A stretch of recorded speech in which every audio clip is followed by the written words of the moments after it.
아브라함의 묘지는 헤브론에 있는데 막벨라 굴이죠. 거기에는 이런 팻말이 붙여 있습니다. 아브라함 아비누, 히브리어로 그렇게 되어 있는데 아브라함 우리 아버지란 뜻입니다.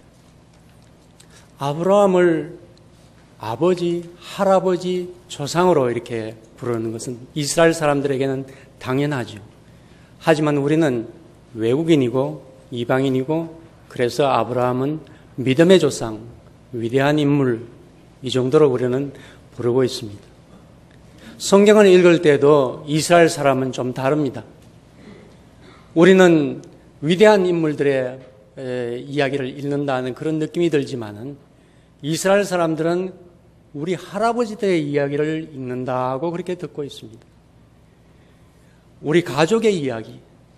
그렇기 때문에 그 마음속에는 뜨거운 것이 흐르고 눈물과 감격이 있는 것입니다. 그들은 애국심이 바로 신앙심이었습니다. 이런 까닭에 하나님을 부를 때도 자신들의 할아버지들의 하나님으로 그렇게 부르고 있습니다. 아브라함의 하나님, 이삭의 하나님, 야곱의 하나님입니다. 그들은 자신의 역사를 소중히 여겼습니다. 창세기부터 시작해서 열왕기하까지 읽어가면 전부 역사 아닙니까? 우리들의 역사, 우리 가족의 역사로 읽고 있습니다. 역사 속에 함께 하신 하나님을 그들은 믿고 의지하고 살아왔습니다. 또한 아브라함의 하나님, 이삭의 하나님, 야곱의 하나님이라고 했을 때에 그들은 우리 조상과 함께 하셨던 하나님, 우리 조상들이 일하고 그리고 먹고 잠자고 아이들을 키우는 그 모든 일상생활 가운데 함께 하셨던 하나님, 한 평의 그 땅도 차지하지 못하고 유목민으로서 떠돌아다녔을 때에 함께 하셨던 하나님, 그렇게 그들은 고백하며 살아왔습니다. 특별히 이러한 고백, 아브라함의 하나님, 이삭의 하나님, 야곱의 하나님을 강조한 때가 언제입니까? 오늘 우리가 읽은 내용 출애굽기 3장은 바로 이스라엘 백성이 이집트에서 노예로 전락했을 때의 일이었습니다. 요셉을 알지 못하는 파라오가 일어나서 이스라엘 백성들을 고난의 장으로 몰아붙였습니다. 하나님께 부르짖었습니다. 하나님은 모세를 통해서 이 백성을 구출하고자 하셨습니다. 그럴 때 모세가 하나님께 묻습니다. 누가 자신을 보냈다고 그렇게 말할까요? 그럴 때 하나님께서 모세에게 너희 조상의 하나님 여호와 곧 아브라함의 하나님, 이삭의 하나님, 야곱의 하나님께서 나를 너희에게 보내셨다 하라, 그렇게 하셨습니다. 조상과 함께 하셨던 그분, 역사 속에 함께 하셨던 그분이 이제 이집트 노예의 땅에서 자기 백성을 구해내기로 작정하셨다는 것입니다. 위기의 상황에서 강조했던 역사 속에 계신 하나님, 우리에게는 이러한 모습이 참으로 부럽고 또 아쉽습니다. 우리는 이방인이고 외국인이기에 어쩔 수 없는 그런 모습이 있습니다. 우리에게는 5천년, 반만년의 역사가 있지 않습니까? 그 역사가 우리의 신앙심과 연결될 수 있다면 얼마나 좋겠습니까? 그러나 불행하게도 우리는 역사를 살펴보면 불교로 채색되어 있고 유교와 무속 신앙으로 뒤덮여져 있기 때문에 우리의 역사와 우리의 신앙심을 연결하기가 쉽지가 않습니다. 외국인들은 한국을 찾아오면은 그야말로 침이 마르도록 그 고유한 전통과 풍부한 그런 문화유산에 대해서 부러워하면서 칭찬을 아끼지 않습니다. 하지만 우리는 타종교적인 색채가 너무 강하다고 하면서 우리의 전통과 우리의 역사를 우리의 신앙으로 이렇게 연결시키기를 주저하고 있습니다. 그런데 최근에 교회가 줄어들고 기독교인 숫자가 내리막길을 걷게 되자 기독교가 이 땅에 깊이 뿌리를 내려야 한다고 입을 모아서 주장을 하고 있습니다. 어떻게 기독교 신앙이 한국 역사와 전통과 접목이 되고 한국인의 삶에 깊이 뿌리 내릴 수가 있겠습니까? 아마도 우리 역사 가운데에 기독교와 연결될 수 있는 가장 중요한 역사가 3.1절과 광복절일 겁니다. 그런데 그 역사도 불과 100년 전의 역사, 70년 전의 역사일 뿐입니다. 우리의 반만년의 역사와 연관성을 갖기에는 턱없이 부족합니다. 비록 기독교인이 이 사회에서 20%를 넘는 숫자를 가지고 있다 하더라도 기독교는 여전히 한국 토양에 뿌리를 내리지 못하고 얹혀 있는 느낌을 지울 수가 없습니다. 민족의 자부심과 민족의 정체성이 역사와 연관되어 있기에 역사의식이 무엇보다도 중요하다는 것은 일제강점기의 경험을 통해서도 우리가 익히 알고 있습니다. 일본이 한국을 식민지 통치하면서 군사적으로 아주 압제를 했습니다. 그 결과 1919년 3.1운동이 일어났습니다. 이 만세 독립운동이 일어나자 일본은 정책을 바꿨습니다. 무단 정치에서 문화 정책으로 정책을 바꾸었습니다. 1922년 사이토 총독이 전국에 시달한 교육 시책이라는 것이 있습니다. 제가 한번 읽겠습니다. 먼저 조선 사람들이 자신의 일, 역사, 전통을 알지 못하게 만들므로써 민족혼, 민족 문화를 상실하게 하고 그들의 조상과 선인들의 무위, 무능, 악행 등을 들춰내어 그것을 과장하여 조선인 후손들에게 가르침으로써 조선의 청소년들이 그 조상들을 경시하고 멸시하는 감정을 일으키게 하여 그것을 하나의 기풍으로 만들고 그 결과 조선의 청소년들이 자국의 모든 인물과 사적에 관하여 부정적인 지식을 얻어 반드시 실망과 허무감에 빠지게 될 것이니 그때에 일본의 사적, 일본 인물, 일본 문화를 소개하면 그 동화의 효과가 지대할 것이다. 이것이 제국 일본이 조선인을 반일본인, 반쪽 일본인으로 만드는 요결인 것이다. 요약해 본다면은 한국 역사를 형편없이 만들어서 자부심을 무너뜨리고 일본이 최고다라고 인정하게 만들려는 그러한 정책이었습니다. 그래서 역사를 왜곡하기 시작을 했습니다. 우선 우리 역사의 뿌리인 고조선을 갖다가 없애버리려고 했습니다. 그래서 전국에 걸쳐서 고조선과 관련되는 20만 건의 모든 자료를 모아서 불태워버렸습니다. 역사 말살이요, 역사 왜곡입니다. 이러한 식민지 역사관이 오늘날도 제대로 바로잡혀져 있지 않습니다. 여전히 고조선은 신화나 이야기로 이해되고 심지어 하나의 종교로 치부되기도 합니다. 분명한 것은 고조선은 역사적 국가였고 그것도 강력하고 대단한 국가였습니다. 단재 신채호가 발로 뛰면서 그 역사를 발굴하고 조선 상고사라는 책을 통해서 발표를 했습니다. 그리고 아직도 남아있는 역사적 자료가 이 고조선의 실제를 증언하고 있습니다. 고조선에는 홍익인간이라는 사상이 있습니다. 널리 사람을 이롭게 한다는 것이죠. 이 사상은 세계 사상으로 내놓아도 손색이 없습니다. 또한 우리의 주님께서 말씀을 하신 이웃사랑, 이웃을 내 몸과 같이 사랑하라는 그 정신과도 바로 연결될 수 있는 그러한 사상입니다. 그리고 고대로부터 한국 사람들 마음에는 하늘을 섬기는 그러한 마음이 있었습니다. 하늘이시여 하는 그 마음입니다. 그래서 성경을 번역할 때, 우리말로 번역할 때 고대로부터 이미 익숙하게 사용되어 왔던 하나님, 하느님이라는 단어로 그렇게 번역할 수가 있었습니다. 그래서 우리가 기독교를 쉽게 받아들이는 그런 면이 있었습니다. 오늘 말씀해 보면은 하나님은 모세에게 나는 스스로 있는 자다 그렇게 강조했습니다. 그것은 무슨 말씀입니까? 나는 피조물이 아니고 창조주라는 것입니다. 하나님은 천지 만물을 창조하신 창조주이시며 태초부터 지금까지 역사를 이끌어 오신 역사의 주관자시라는 것을 분명하게 말씀을 하시는 것입니다. 천지를 창조했다면 이스라엘만 창조한 것이 아니라 한국도 창조한 것입니다. 이스라엘 역사만 이끄신 분이 아니라 한국의 역사도 하나님께서 이끌어 오셨습니다. 그렇게 생각하는 것이 당연하고 자연스럽지 않습니까? 우리의 할아버지와 조상님들이 반만년의 역사를 일구어 오는 가운데 알게 모르게 하나님의 인도하심과 은혜가 있었을 것이라는 것을 충분히 짐작할 수가 있습니다.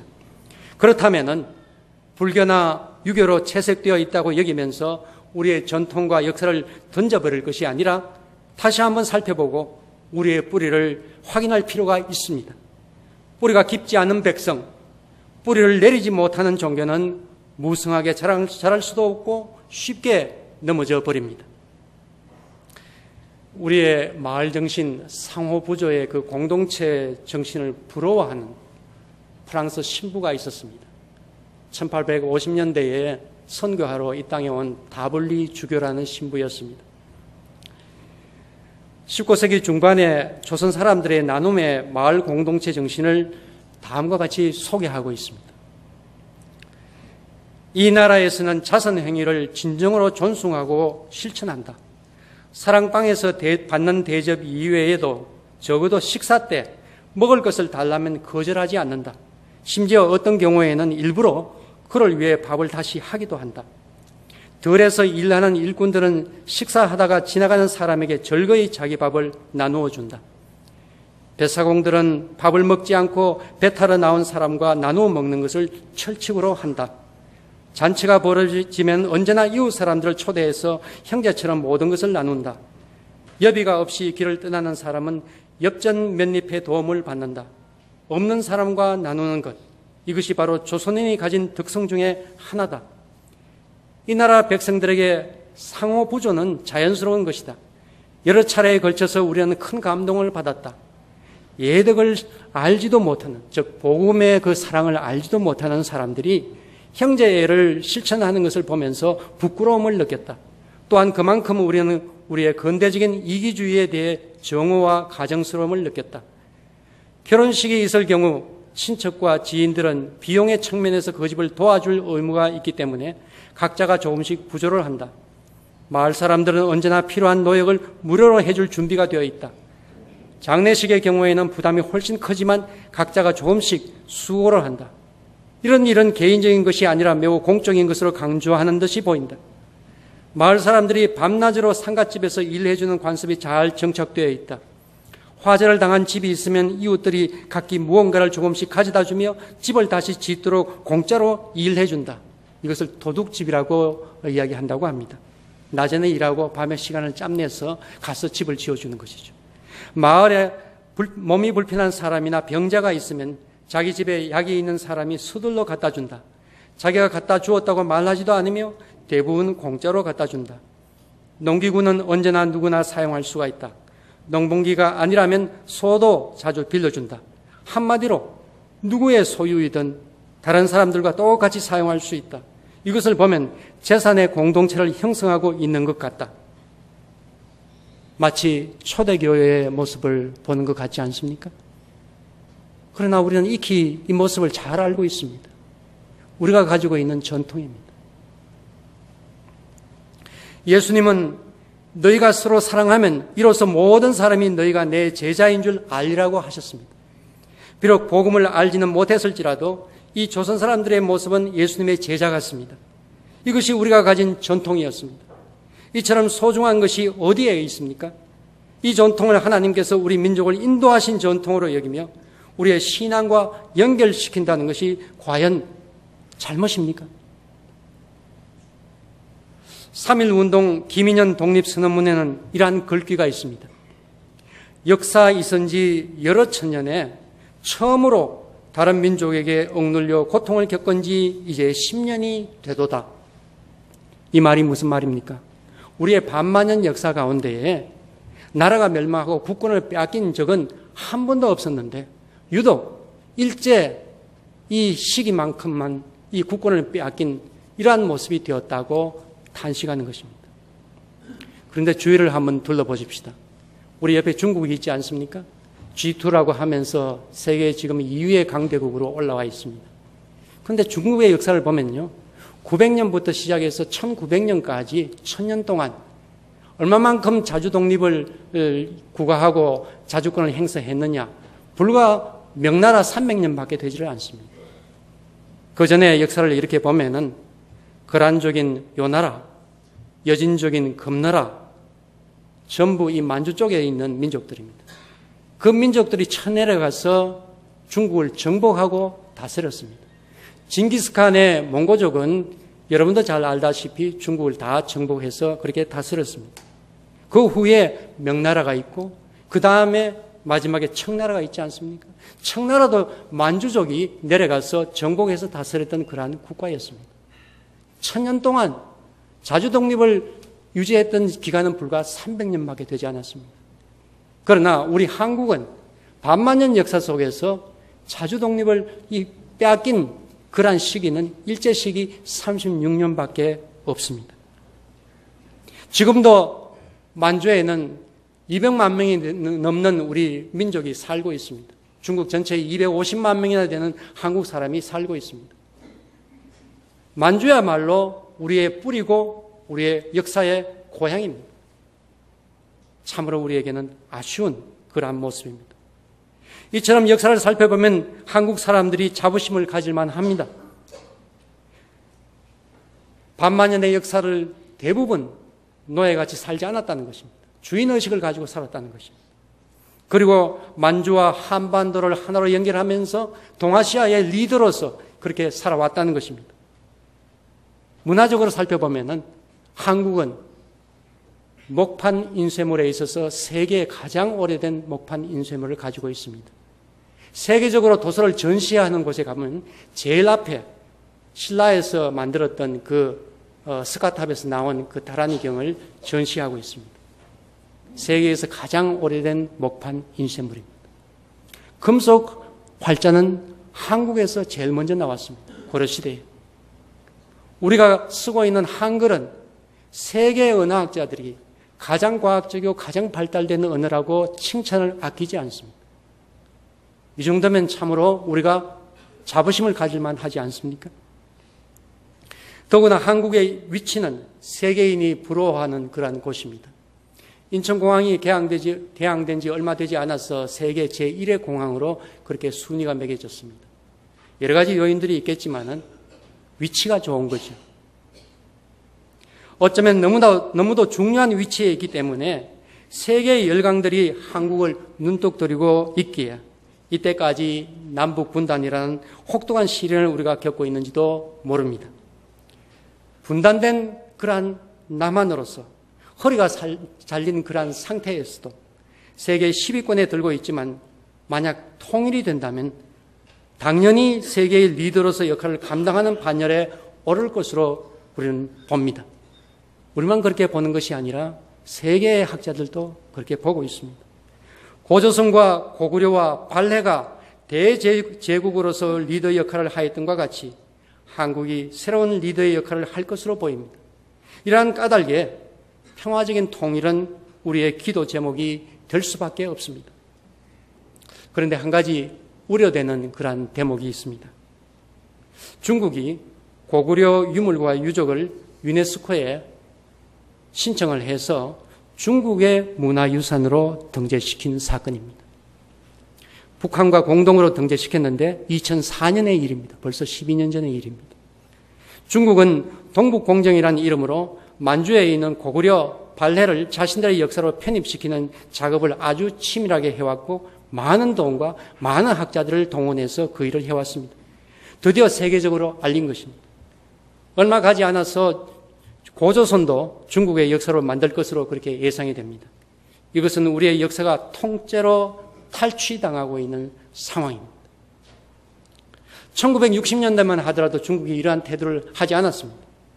1963년에 중국 총리 주원래는 북한 역사학자들과 만나서 요하나 송화강이나 그 유역에 있는 모든 조선 민족의 발자취가 남아있다고 하면서 수많은 조선 문헌에도 그 흔적이 남아있다고 그렇게 인정을 해 주었습니다.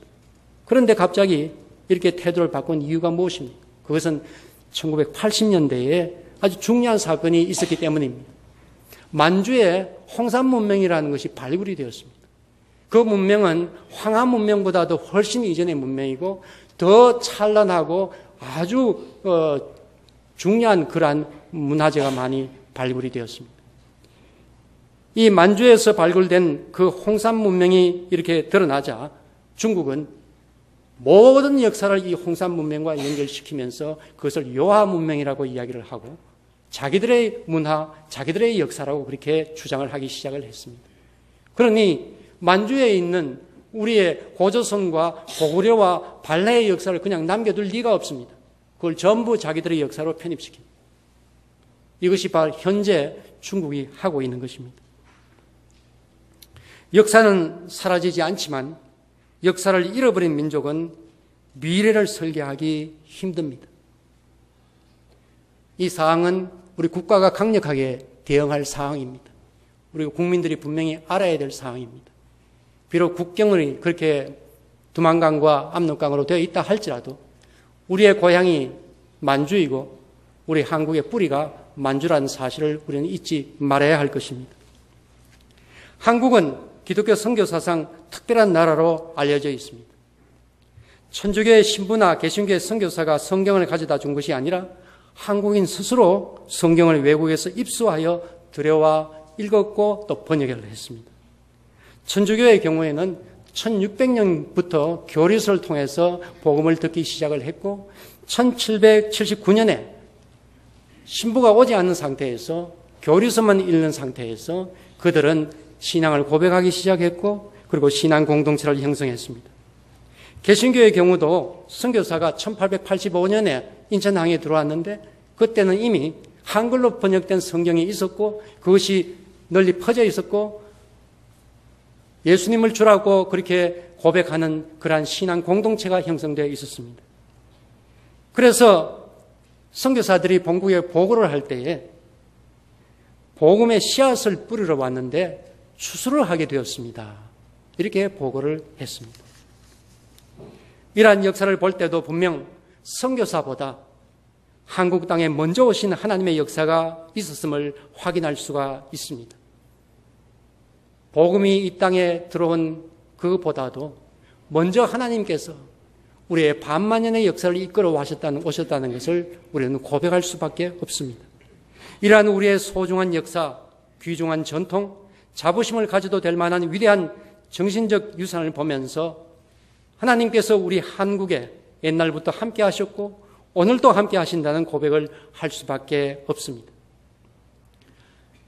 인도의 시인이자 노벨 문학상 수상자인 시성 타고르가 한국을 위해서 시를 한 편 지었습니다.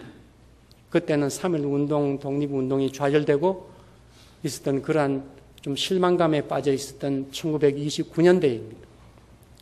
그 시를 한번 읽겠습니다. 일찍이 아시아의 황금 시기에 빛나던 등불의 하나인 코리아, 그 등불 다시 한번 켜지는 날에 너는 동방의 밝은 빛이 되리라. 동아일보에 이 시가 게재되었습니다. 성경의 시편 18편에는 나의 힘이신 여호와여 내가 주를 사랑하나이다.